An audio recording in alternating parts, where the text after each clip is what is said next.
Sejam todas bem-vindas, sejam todos bem-vindos. Eu me chamo Paulo Davi, você está no meu canal, o Evangelho do Reino. Entendes tu o que lê? Nós aqui fazemos leitura das Escrituras, especialmente do Novo Testamento.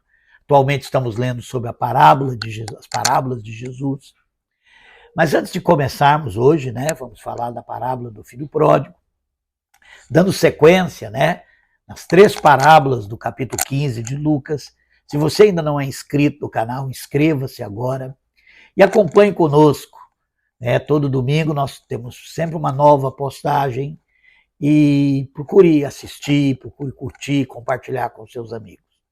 Nesse capítulo 15 do Evangelho de Lucas, Jesus fala sobre respondendo aquilo que os fariseus haviam comentado dele, porque os fariseus ficavam escandalizados, porque Jesus, segundo eles, só comia com os pecadores.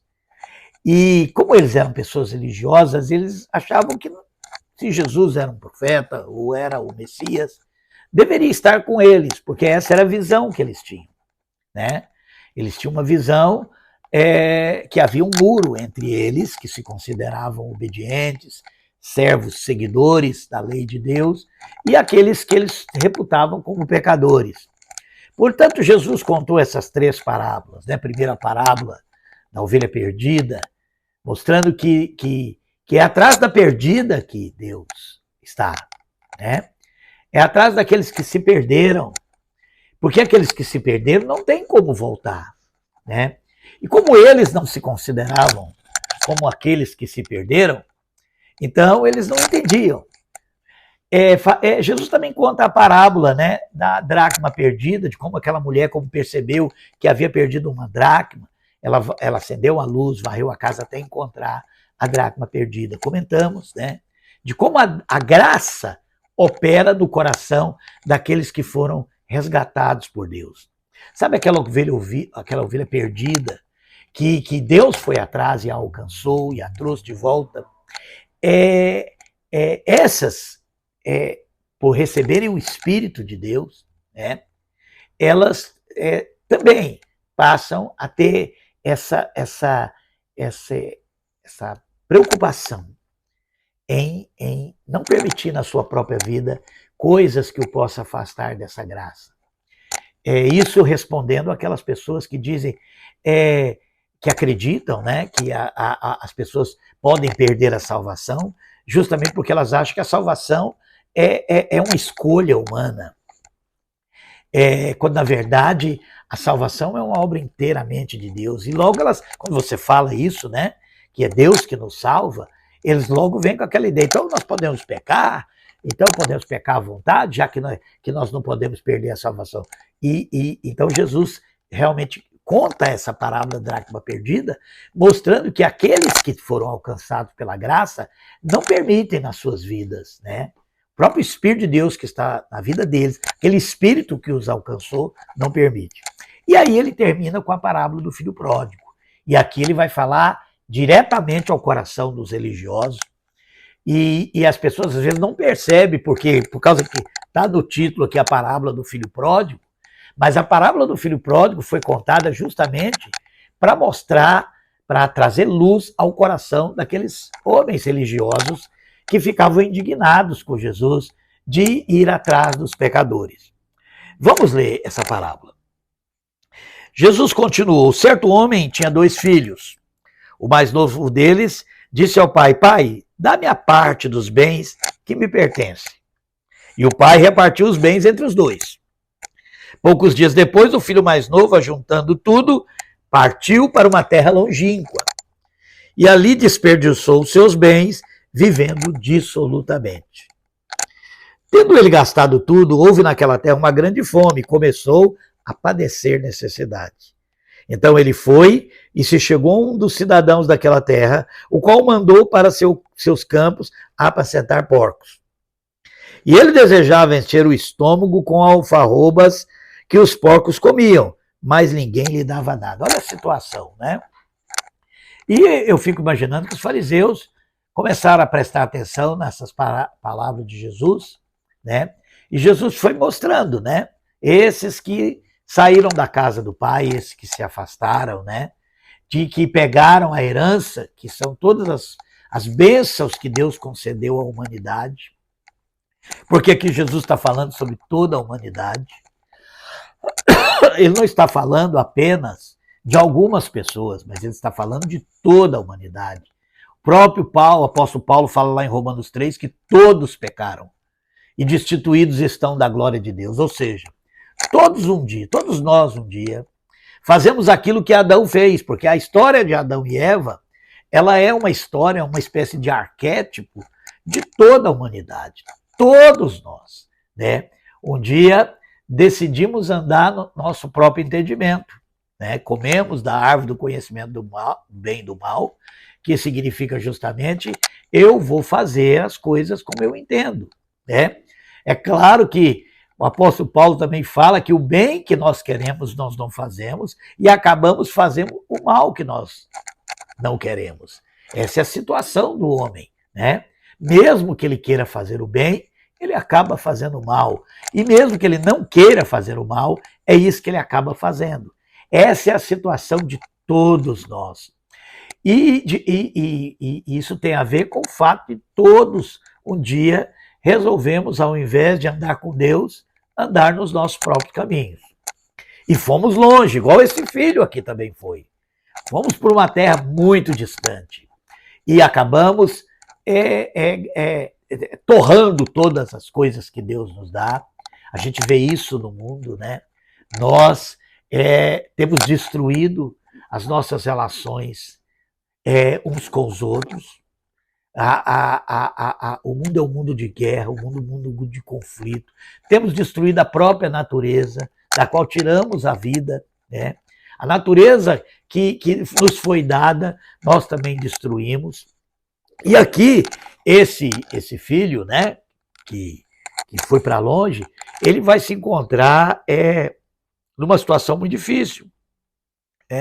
Tendo ele gastado tudo, no verso 14, houve naquela terra uma grande fome e começou a padecer necessidade. E essas necessidades se manifestam de várias formas, né? E que revelam o grande vazio que ficou no coração do homem por ter se distanciado de Deus. E aí, nessa dificuldade toda, ele vai encontrar trabalho, né, com um morador daquele lugar que o manda apacentar porcos, e ele tinha tanta fome, ele não conseguia nem comer, porque não lhe davam nem a comida dos porcos. E essa situação toda de sofrimento, de dificuldade, e aí é tão interessante, né? Às vezes as pessoas culpam a Deus pelo sofrimento, sendo que o sofrimento que existe no mundo são consequências da escolha da própria humanidade, né? Nós, enquanto humanidade, nós, enquanto seres humanos, nós metemos os pés pelas mãos nesse mundo e sofremos as consequências disso. E gostaríamos que Deus nos livrasse das consequências, né? Gostaríamos que Deus não tivesse, não sei como, impedido que nós virássemos as costas para Ele, ou que Deus tivesse nos tomado à força. E é muito interessante, porque quando a gente lê a parábola da ovelha perdida, onde mostra a ação de Deus e alcançando aquela ovelha que está perdida, pegando ela em seus braços, levando de volta para casa, nós podemos ter a ideia de que Deus nos salva na marra, né? E assim, quem não é salvo é porque Deus não quis salvar. Mas essa parábola, ela mostra como é que o bom pastor, ele alcança o coração dos homens. Primeiro, ele não impede que os homens se afastem dele. Segundo, ele não impede as consequências das nossas escolhas, mas ele, através do seu Espírito, ele nos chama. E assim, nós podemos experimentar o que experimentou esse jovem. Verso 17, então caindo em si, disse, quantos trabalhadores do meu pai têm abundância de pão, E eu aqui padeço necessidade. Através do Espírito de Deus, que vai buscar a ovelha perdida. Esse Espírito fala ao coração do homem e possibilita que nós podemos cair em si. E é assim que Deus opera essa mudança, que a Bíblia chama de arrependimento, da palavra grega metanoia. Quando nós caímos em si, quando nós percebemos que os sofrimentos da nossa vida têm a ver com a consequência do próprio homem. Nós, enquanto seres humanos, nós, ao escolhermos andar longe de Deus, nós criamos todos esses problemas que todos nós enfrentamos. E aí nós podemos cair em si. E foi o que aconteceu. E olha o que ele diz. Levantar-me-ei, irei ter com meu pai. E dir-lhe-ei, pai, pequei contra o céu e contra ti. Já não sou digno de ser chamado teu filho. Faze como um dos teus trabalhadores. Então, levantando-se, foi para seu pai.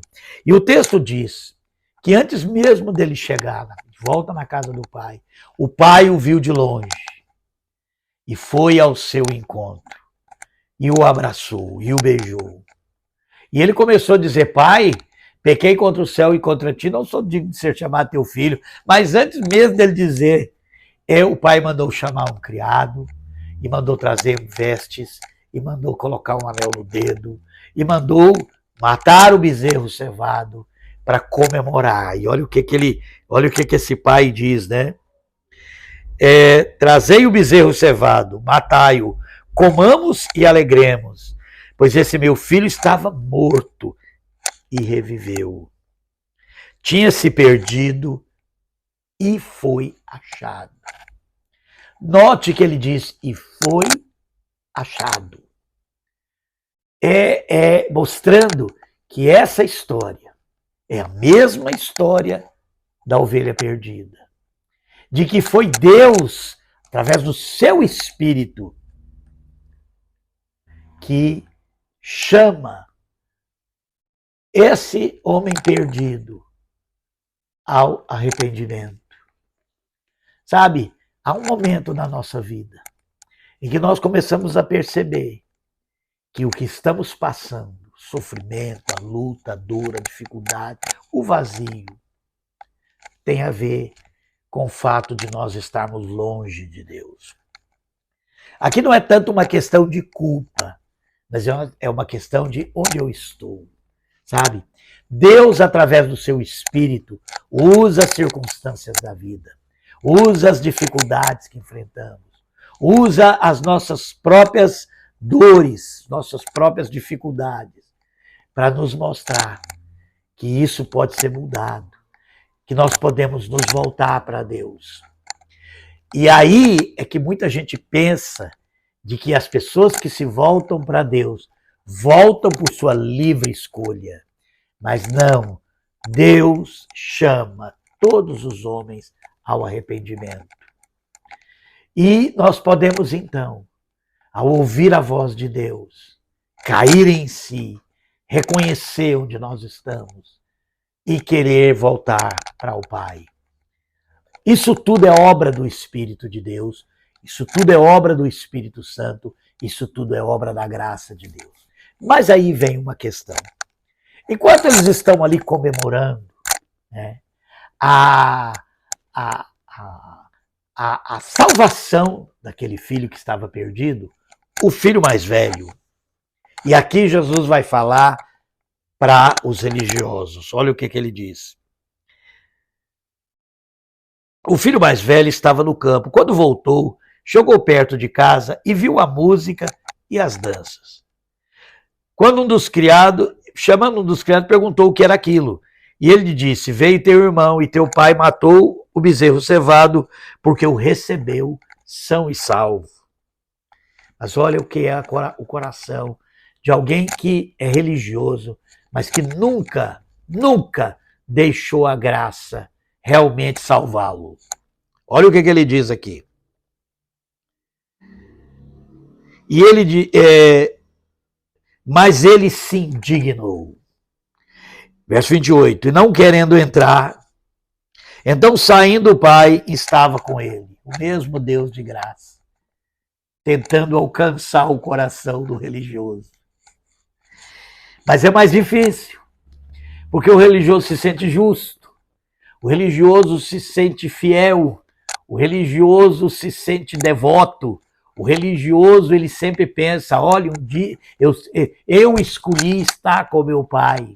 Mas olha bem, olha essa situação aqui.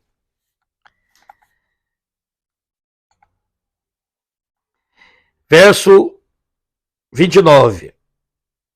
Mas ele respondeu a seu pai, olha, sirvo-te há tantos anos, sem nunca ter transgredido o teu mandamento, e nunca me deste um cabrito para alegrar-me com os meus amigos.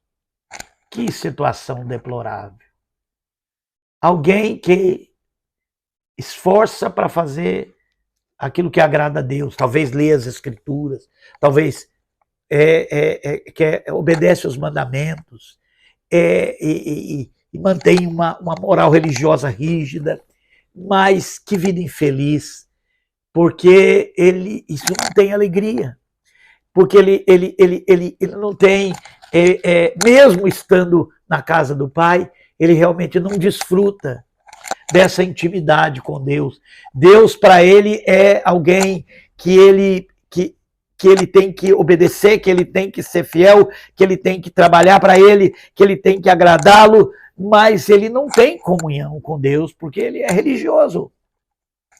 E olha só, ele continua dizendo, vendo, porém, esse teu filho que desperdiçou os teus bens com meretrizes, tu manda matar para ele o bezerro cevado. E esse é um problema da religião. A religião, ela acredita que os que são salvos porque um dia escolheram servir a Deus. Porque por livre, espontânea vontade, decidiram servir a Deus. E esses que estão lá fora estão porque querem. Há uma distorção e há um sentimento, a ideia de justiça do religioso é Deus abençoar os que servem a ele, abençoar os que estão obedecendo a ele, abençoar os que são fiéis a ele e condenar os que são desobedientes. É uma dicotomia, né? Dar o céu para os obedientes e o inferno para os perdidos. E agora o pai vem e recebe o perdido, e mata o bezerro cevado, faz festa, está alegre, e isso não entra na cabeça do religioso. Eu fico imaginando, no dia do juízo, quando os religiosos vêem uma porção de gente que eles acharam que devia ir para o inferno, entrando no céu. Será que eles vão ficar também emburrados na porta? Será que eles vão fazer beicinho, bico? Será que eles vão dizer que Deus é injusto? Porque eles mostram que eles nunca entenderam a graça de Deus. Olha o que o pai responde. Respondeu-lhe o pai, filho, tu sempre estás comigo, e todas as minhas coisas são suas. Mas isso era o que o pai sentia. O filho não sentia assim. Porque ele servia a Deus como um empregado serve o patrão. Ele não tinha conhecimento de Deus, ele não tinha Deus como pai. O pai o tinha como filho.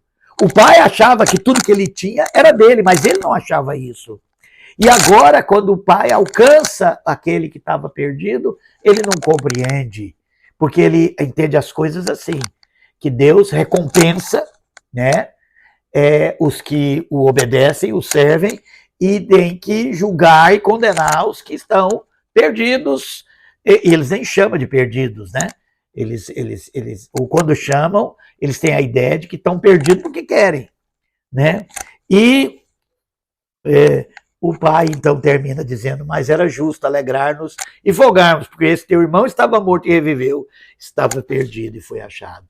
Jesus conta isso para os fariseus, para que os fariseus enxerguem que a situação deles era a situação daquele filho, perdido na casa do próprio Pai. Que essa não possa ser a sua situação, né? Que você não possa estar servindo a Deus como um empregado e que você possa compreender que todos nós fomos alcançados pela sua graça. Que Deus nos abençoe.